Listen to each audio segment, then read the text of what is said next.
Allô guys, j'espère que vous allez bien. Bienvenue chez Ladoa, It's About Everything. On y va sans perdre d'instant sur un petit déroulement concernant le dossier Didi. De temps en temps, oui, on va amener les updates parce que le procès n'est pas commencé, c'est en mai, mais on s'attend à ce que ça va être un très gros procès. Je vais vous donner une indice comment on dit on évalue un gros procès, c'est déjà médiatisé. Certains connaissent peut-être le rappeur Young Thug. Si vous ne le connaissez pas, ben, je vous invite à aller aussi le découvrir, ce rappeur. Donc, qui avait été signé chez Gossi Mane, c'est un rappeur américain. Bref, lui, il a été acquitté dans son procès. C'est une histoire de gang, de plein d'affaires. Et en tant que tel, je voulais vraiment prendre le temps d'essayer de décortiquer, comprendre un peu son procès. Mais à chaque fois, j'avais plein de trucs à faire. Mais bref, lui, dites-vous que son procès a duré 2 ans. Et c'était médiatisé parce que c'est une personnalité, c'est une célébrité, mais imaginez son procès. Pourtant, c'est des personnes, c'est des choses définitives, ça a duré 2 ans. Finalement, on l'a quitté, donc on l'a quitté, mais en même temps, il a 15 ans avec des restrictions et tout. Bref, c'est une petite parenthèse, mais donc on s'attend, le procès de Didi qui commence en mai, on s'attend pas que ça va finir le mois, ça va durer mai, puis au mois de juin, tout est fini, la décision va être rendue. Et surtout, avec toutes les implications, tous les dossiers qui sont montés, tout ce qui vient. Donc, au moins, tous les morceaux qu'on amène, on essaie de comprendre tout ce qui s'en vient. Et là, maintenant, il y a une décision qu'une juge a pris. La juge Clark, elle a pris cette décision et que je me dis, c'est une claque envers tous ceux qu'ils ont été victimes de quelque chose ou qui veulent dénoncer, qui sont en position de victime. C'est une grosse claque qu'on les lance.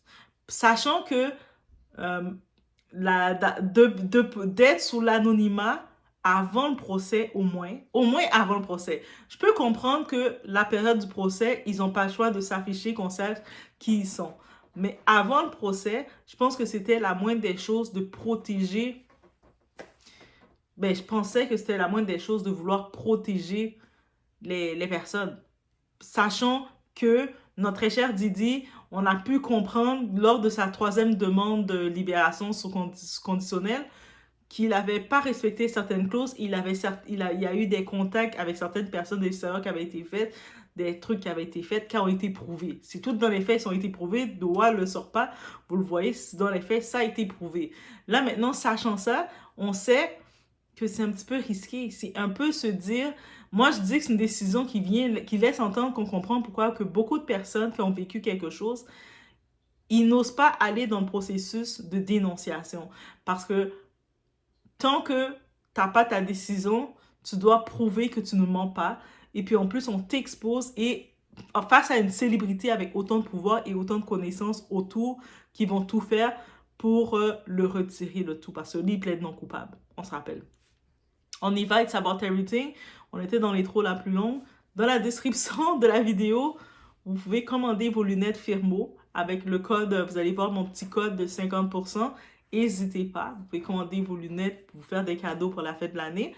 Et si vous voulez encourager Doha, vous allez voir comment. Si vous voulez collaborer, des collaborations et tout, vous allez aussi pouvoir voir comment. On y va sans perdre d'instant.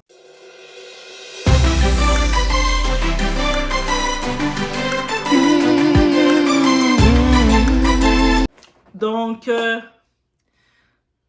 cette femme, la Jane Doe, qui a été obligée d'exposer, de révéler son identité, parce qu'elle a fait une plainte, elle accuse Didi de beaucoup de choses. Didi, et puis elle accuse aussi le partenaire d'affaires, Hervé Pierre. Et au moment des faits, elle avait 17 ans. Et elle, son nom c'est Anna Kane. Donc, pour que sa plainte soit... La juge a dit, parce que c'est une juge, a dit, pour que sa plainte puisse continuer, se poursuivre. Mais elle doit révéler son identité. Sinon, on annule sa plainte. C'était dans ce coup qu'elle s'est rendue. Donc, elle révèle son identité, sachant tout ce qu'il peut avoir. Que le monde va savoir elle est qui. Le monde peut la retrouver. Elle peut recevoir beaucoup de choses. On peut peut-être très prochainement, dans les articles, dans les journaux, entendre parler d'elle comme étant qu'elle a eu malheureusement une pneumonie. Parce qu'on sait que la pneumonie, c'est très courant de nos jours. Donc, oui.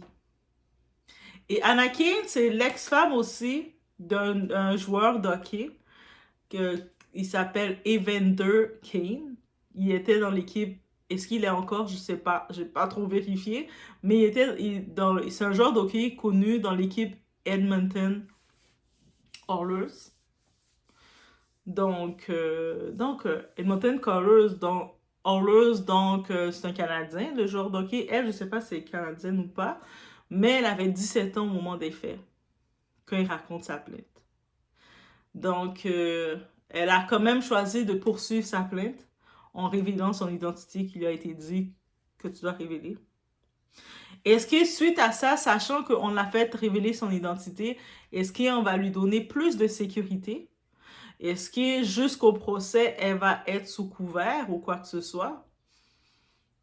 Est-ce que j'imagine qu'elle va devoir, maintenant que tout le monde sait que c'est elle, elle va devoir se cacher? Sa vie normale, elle pourrait plus avoir sa petite vie régulière et attendre le procès. Et puis, en vrai, cette nouvelle-là m'a vraiment achevée. Comme quand j'ai vu qu'on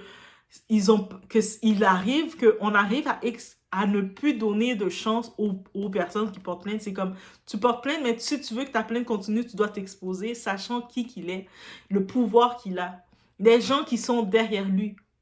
Tu sais, qu'on veuille pas, là, Didi, il a une fanbase, il a des fanatiques. Il a des fanatiques. Et qu'est-ce que vous savez, qu'est-ce que je dis des fanatiques?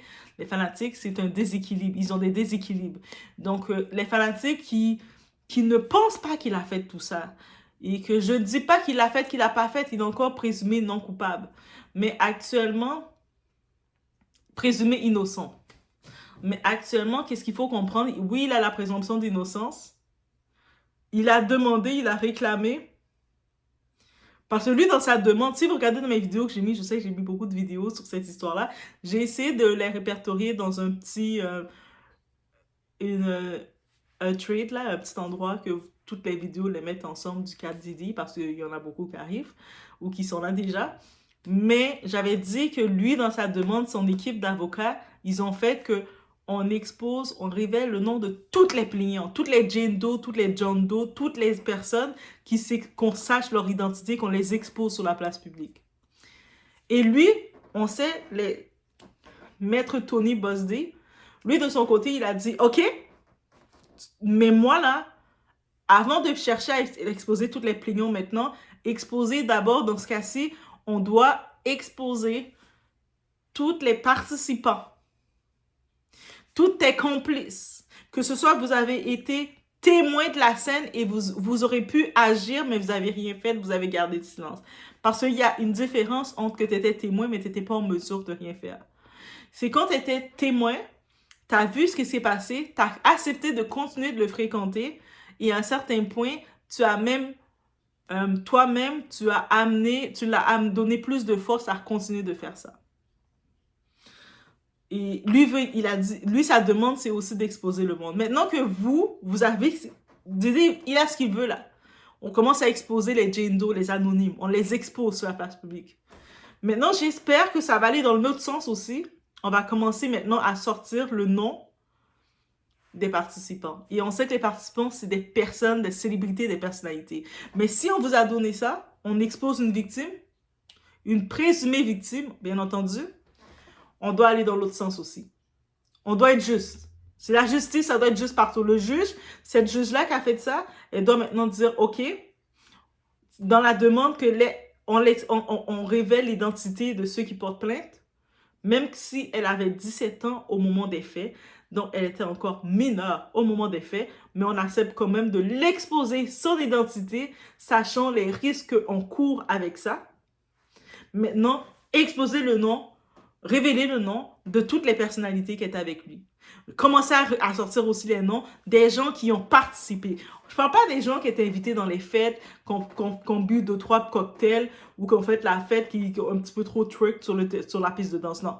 Je parle de ceux qui étaient dans les after parties, qui étaient à côté de lui et même des fois, ils participaient avec lui parce qu'ils allaient chercher des personnes pour les faire pour lui. Qui disaient, ah oui, moi j'aimerais que tu prennes cette brochette-là, tu prends ci. Eux autres, qu'on les expose aussi, qu'on les révèle, qu'on les dise aussi, qu'on les mette sur la place. qu'on commence à sortir les plaintes directement contre eux. Surtout qu'on sait qu'il a commencé à sortir ses lettres, Tony Buzz-D, juste un rappel, il a sorti, quand il a envoyé des lettres à certaines personnes, les participants de Didi, dans l'entourage de Didi, il y a une personnalité masculine qui lui, là, le culot, il s'appelle pas le culot, lui, c'est le culot. C'est une artiste, une célébrité masculine qu'on dit, qui a porté plainte contre Tony Buzz-D. Mais comment ose-t-il m'envoyer une lettre, me réveiller dans mon monde, moi, pour m'accuser de choses? Actuellement, la plainte que tu as faite, lui, surtout cette personne-là, c'est lui qu'on doit exposer le premier. C'est toi le premier. Tu veux porter plainte contre Tony Buzz-D, on t'expose en premier. Mais cette nouvelle-là m'a vraiment choquée de voir que oui, mais c'est ça. Après, maintenant, étonnez-vous pas que beaucoup de personnes qui vivent des calvaires, qui vivent des choses, ont peur de faire les étapes, d'aller dans ce système. Parce que là, on parle là que cette fille, Anna, qui fait sa plainte, et elle a accepté aussi, mais elle a accepté, elle s'est dit, le choix c'est, soit que si tu veux que ta plainte soit considérée, tu dois exposer, révéler qui tu es, ou sinon on annule ta plainte et puis c'est tout. Tout ça, ça ne servait à rien. Donc, ça veut dire qu'elle prend un risque avec sa vie. Sachant que définitivement, en ce moment que son nom est révélé, ressort comme étant plaignante, les personnes, les associés, les amis de Didi, ses associés, son équipe, les gens qui sont ressortis aussi dedans parce que c'est une plainte très détaillée qu'elle a sortie à 17 ans. Mais qu'est-ce que vous pensez qu'ils vont faire? Est-ce qu'on va pouvoir la protéger jusqu'au mai ou jusqu'au procès?